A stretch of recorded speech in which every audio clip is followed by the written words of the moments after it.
Bonjour à tous, alors aujourd'hui une visite de terrain un petit peu spéciale puisque nous allons plonger tous ensemble dans le chemin de fer du futur avec une visite de la Trax Data Cell.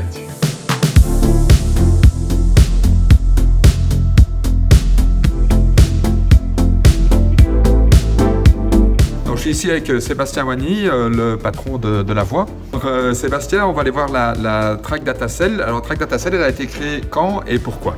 Alors la Trax Data Cell, elle a été créée donc, en 2014 à l'initiative de mon prédécesseur, donc Michel Tijmans, qui avait vraiment décelé le besoin de mettre en place une équipe pour pouvoir analyser l'ensemble des données fournies par notre train de mesure. En 2014, lorsqu'on a créé cette cellule, rien n'existait, donc vous avez dû tout créer en fait. Oui, tout à fait, on est parti de zéro, donc les systèmes de mesure arrivaient à peine sur les trains.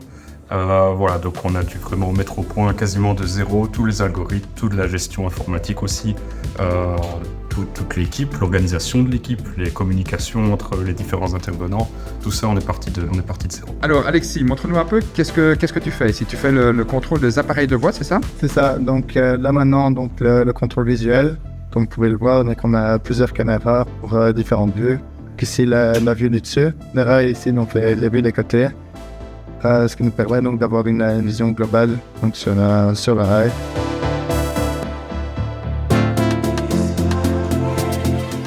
Dat is echt uniek. Er is geen enkele andere infrastructuurbeheerder in Europa en bij uitbreiding in de wereld die in eigen beheer zoveel wissels opmeet, organiseert, analyseert en uiteindelijk ook het onderhoud van onze infrastructuur. Dat gebeurt allemaal in eigen beheer en dat gaat er nergens anders in Europa terugvinden. Alors c'est vraiment une aide pour le personnel de terrain, mais le but n'est pas de remplacer le personnel de terrain. Non, tout à fait, le but n'est pas de remplacer le personnel de terrain, le but est en fait de pouvoir donner l'opportunité au personnel de terrain de se concentrer sur les tâches essentielles où la machine ne pourra jamais remplacer l'humain.